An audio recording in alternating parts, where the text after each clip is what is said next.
Hello दोस्तों। तो कैसे हो आप सब? उम्मीद करता हूँ शायद सब ठीक होगे।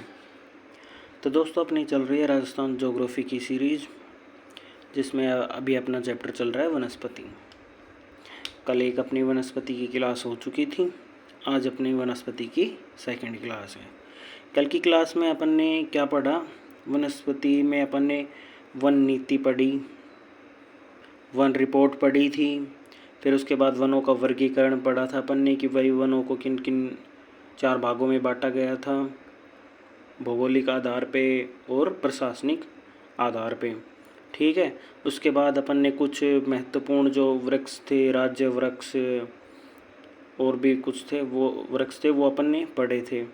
उसके बाद प्रमुख घास थी वो पढ़ी थी अपन ने। ठीक है। आज अपन पढ़ेंगे आगे की जो वनों के ऊपर जो कार्यक्रम चला रखे हैं गवर्नमेंट ने, सरकार ने, वो कौन कौन से कार्यक्रम चला रखे हैं, उनके संरक्षण के लिए कौन कौन सी योजनाएं चला रखी हैं। ठीक है। तो ये सब अपनी आज की क्लास में अपन पढ़ेंगे। और अगर आपने लास्ट क्लास नहीं देखी है तो आप वो चैनल पे जाइए, प्लेलिस्ट में वो क्लास डली हुई है, वहाँ से लास्ट क्लास देखिए। और पिछले चैप्टरों की क्लास देखनी है तो वो भी प्लेलिस्ट में है, वहाँ से देख सकते हैं आप। तो बिना टाइम वेस्ट किए अपना आज का टॉपिक शुरू करते हैं। ठीक है। तो सबसे पहले पढ़ते हैं अपन वृक्षारोपण कार्यक्रम कि गवर्नमेंट ने कौन कौन से कार्यक्रम चला रखे हैं। सबसे फर्स्ट इसमें क्या है? मरु या मरुस्थल वृक्षारोपण कार्यक्रम। शुरुआत कब हुई इसकी? 1977 से 78 में। विस्तार कौन कौन से जिले? 10 मरुस्थलीय जिलों में। आर्थिक सहयोग केंद्र का 75% है और राज्य का 25% है। नोट क्या है? DPP यानी डेजर्ट डेवलपमेंट प्रोग्राम, मरु विकास कार्यक्रम। शुरुआत कब हुई इसकी? 1977-78। विस्तार जिले 16, आर्थिक सहयोग केंद्र सरकार 75 और राज्य सरकार का 25% है। तो याद रखना, ये पूछे जा सकते हैं। ठीक है। उसके बाद अगली योजना की बात करते हैं। अगली योजना क्या है? रुख बायला योजना। शुरुआत कब हुई इसकी? 1986 में डूंगरपुर से। ठीक है। अगली योजना क्या है? अरावली वृक्षारोपण कार्यक्रम। शुरुआत कब हुई इसकी? 1992 से 93 में हुई। सहयोग किसका है? जापान का है इसमें सहयोग। ठीक है। अगली योजना क्या है? राज्य वानिकी एवं क्रियान्वयन योजना। योजना काल कब से कब? 1996 से 2016 तक। उद्देश्य क्या था इसका? वानिकी या वनों को बढ़ाना था। ठीक है। अगली योजना कौन सी आ जाएगी अपनी? राज्य वानिकी एवं जैव विविधता कार्यक्रम। अब इसकी बात करें तो शुरू कब हुआ था? ये 2003 में शुरुआत हुई थी इसकी। आर्थिक सहयोग जापान ने, और जापान के द्वारा कौन सी कंपनी थी? JICA, जापान इंटरनेशनल या कॉरपोरेशन एजेंसी, इस कंपनी के द्वारा सहयोग किया गया था। इस कार्यक्रम को 2 चरणों में चलाया गया था, फर्स्ट चरण और सेकंड चरण। फर्स्ट चरण की बात करें तो अपन फर्स्ट चरण कब से कब तक था? 2003 से 2010 तक 8 साल, जिसमें 18 जिले शामिल किए गए थे। ठीक है। अब अपन सेकंड चरण की बात कर लें तो सेकंड चरण कब से कब तक था? 2011 से 2021 तक। ये गलत लिखा हुआ है, ये 2011 से 21 10 वर्ष, जिसमें 15 जिले शामिल थे, और जिसमें 10 तो मरुस्थलीय जिले थे और 5 गैर मरुस्थलीय जिले थे। अब अगर 5 गैर मरुस्थलीय जिलों की बात करें तो वो कौन कौन से थे? जयपुर, सिरोही, भीलवाड़ा, बांसवाड़ा और डूंगरपुर, ये 5 गैर मरुस्थलीय जिले थे। उद्देश्य क्या था इसका? वानिकी एवं जैव विविधता को बढ़ाना था। ठीक है। मृदा एवं भूमिगत जल का संरक्षण करना था। ठीक है। चलो, गरीबी उन्मूलन एवं रोजगार कार्यक्रम। ठीक है। चल तो अब आगे चलते हैं अगली योजना पे। अगली योजना की बात करें तो अपन क्या है? हरित राजस्थान। शुरुआत कब हुई इसकी? 2009 से 2014 तक। उद्देश्य क्या था? वृक्षारोपण की 5 वर्षीय योजना, ये इसका उद्देश्य था। और काफ़ी बार एग्जामों में पूछा गया है हरित राजस्थान के बारे में, तो ये थोड़ा इम्पोर्टेंट है, याद रखना है इसको। अगली योजना क्या है? वन धन योजना। शुरुआत कब की गई इसकी? 12 अगस्त 2015 को। उद्देश्य क्या क्या थे इसके? वानिकी एवं वन्य जीव संरक्षण। चलो, वनों पर निर्भरता कम, यानी वनों पर निर्भरता कम करनी थी। गरीबी उन्मूलन एवं रोजगार कार्यक्रम, ये इसके उद्देश्य थे। ठीक है। अब अगली योजना की बात कर लें। अगली योजना कौन सी थी? घर घर औषधि योजना। शुरुआत कब की गई? 5 जुलाई 2021 में। और लागू कब से हुई थी ये? 1 अगस्त 21 से। उद्देश्य की बात करें कि उद्देश्य क्या था इसका, औषधि पादपों को बढ़ाना था, तुलसी, गिलोय, कालमेघ, अश्वगंधा इनको, और रोग प्रतिरोधक क्षमता को बढ़ाना। यानी औषधि पादपों का बढ़ाना क्या था कि भाई हर घर में औषधि पादप लगाए, या तुलसी, गिलोय, कामदेव, अश्वगंधा, इनमें से कुछ ना कुछ हर घर में होना चाहिए, 2 पौधे। ठीक है, तो ये थी एक कंप्लीट योजना। अब ये तो हो गए अपने वृक्षारोपण कार्यक्रम।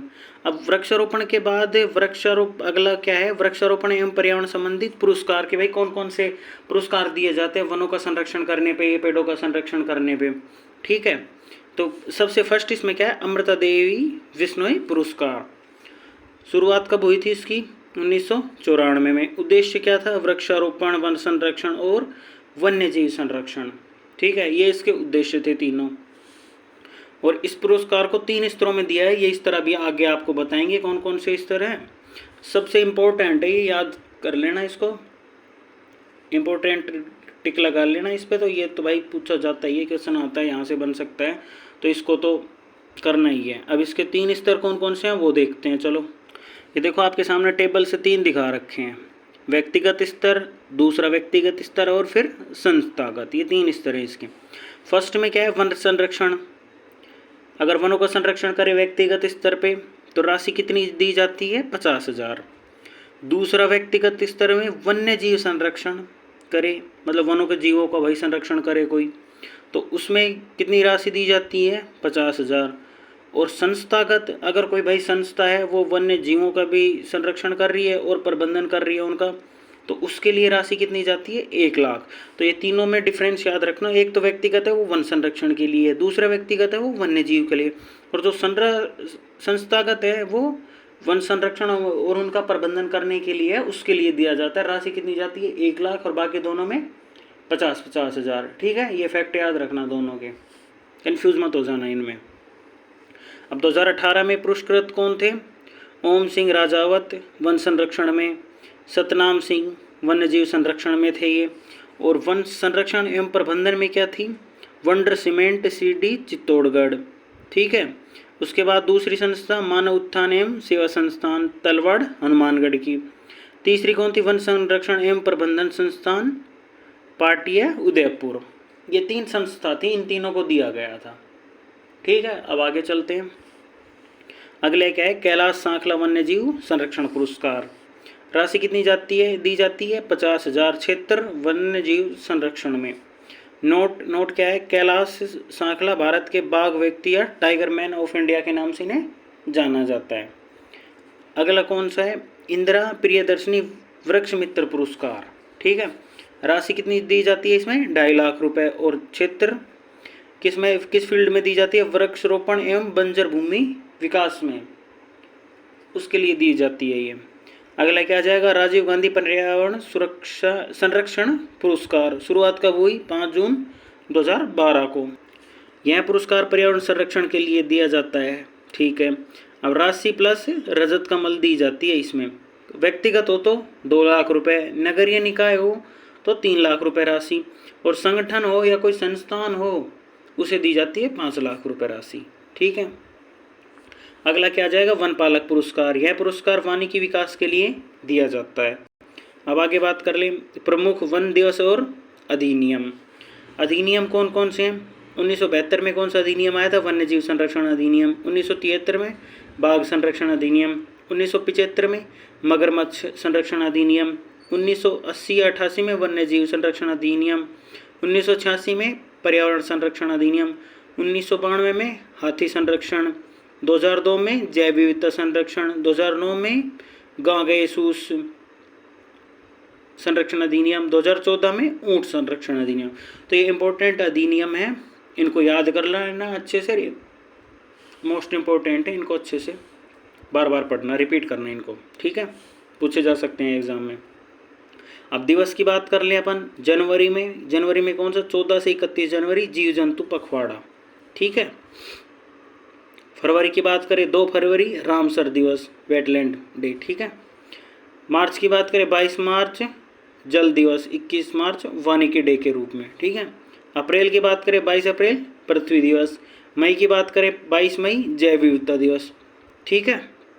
आगे फिर जून में देखें तो 5 जून को पर्यावरण संरक्षण दिवस, 5 जून 1972 से शुरुआत हुई थी इसकी। जुलाई में 1 से 7 जुलाई वन सप्ताह, सितंबर में 16 सितंबर ओजोन दिवस, 16 सितंबर 1987 को शुरू हुई थी मॉन्ट्रियल प्रोटोकॉल से। अक्टूबर 1 अक्टूबर से 7 अक्टूबर वन्यजीव सप्ताह।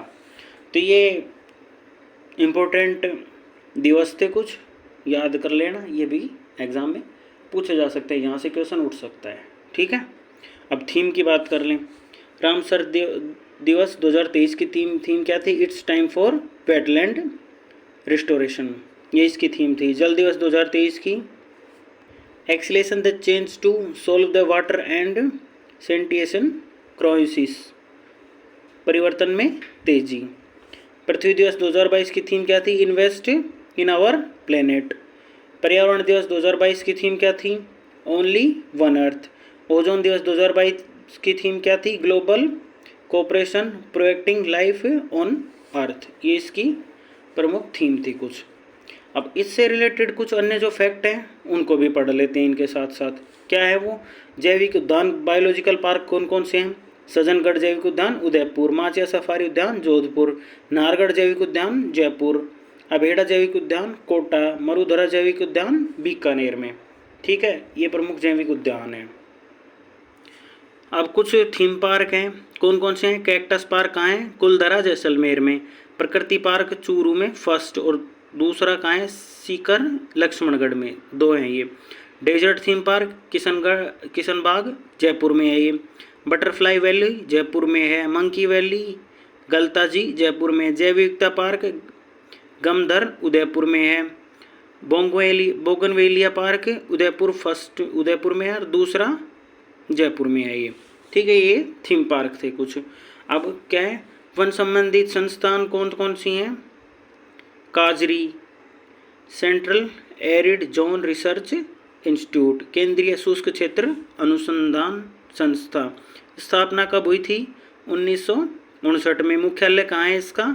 जोधपुर में। क्षेत्रीय कार्यालय कहाँ कहाँ है? बीकानेर में, जैसलमेर में, पाली मारवाड़ में, भुज गुजरात में, लेह और लद्दाख में, ये इसके क्षेत्रीय कार्यालय हैं।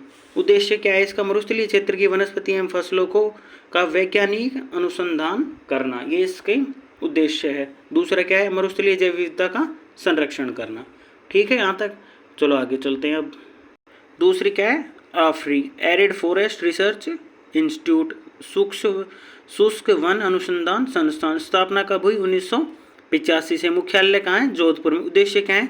मरुस्थलीय वनस्पति शुष्क वनस्पति के अनुसंधान को बढ़ावा करना, ये इसका उद्देश्य, ठीक है। यहाँ अब अपना ये चैप्टर कंप्लीट हो गया वनस्पति का। अब इससे रिलेटेड आरएस मेंस के पर्पज से कुछ क्वेश्चन पूछे जा सकते हैं। वो क्वेश्चन क्या बनते हैं? मैक्सिमम और मिनिमम फॉरेस्ट डिस्ट्रिक्ट्स, जो मैंने बताया था कि यहाँ से भाई क्वेश्चन बन सकता है, वो लिस्ट दिखाई थी ना आपको भाई। मैक्सिमम 1 थे और फिर दूसरे न्यूनतम 1 थे परसेंट में क्षेत्रफल में, वहाँ से दूसरा। घर घर औषधि योजना अभी बताइए आपको। खेजड़ी रोहिड़ा घास खस महुआ सेवण इलोन, ये तो वृक्ष होकर, ये घास के बारे में, प्रमुख घास और वृक्ष जो पढ़ाए थे आपको लास्ट की पिछली क्लास में। वनों का कानूनी एवं प्रशासनिक वर्गीकरण पिछली क्लास में पढ़ाया था आपको, ठीक है। राज्य में शुष्क वनों की भौगोलिक विशेषताएं, ये भी पिछली क्लास में पढ़ाया था, वहाँ से देख सकते हो आप। वनों का भौगोलिक वर्गीकरण, ये भी लास्ट क्लास में करवाया था, वहाँ से देख सकते हो। राज्य वानिकी एवं जैव विविधता कार्यक्रम, ये तो इस टाइप के क्वेश्चन बन सकते हैं आरएस मेंस के पर्पज से, तो इनको देख लेना। और इम्पोर्टेंट टॉपिक है ये, सीईटी में क्वेश्चन उठ सकते हैं, सिलेबस में भी है उसके, तो एक बार अच्छे से रिवीजन करना है इसका, ठीक है। आज की क्लास में इतना ही, मिलते हैं अगली क्लास में।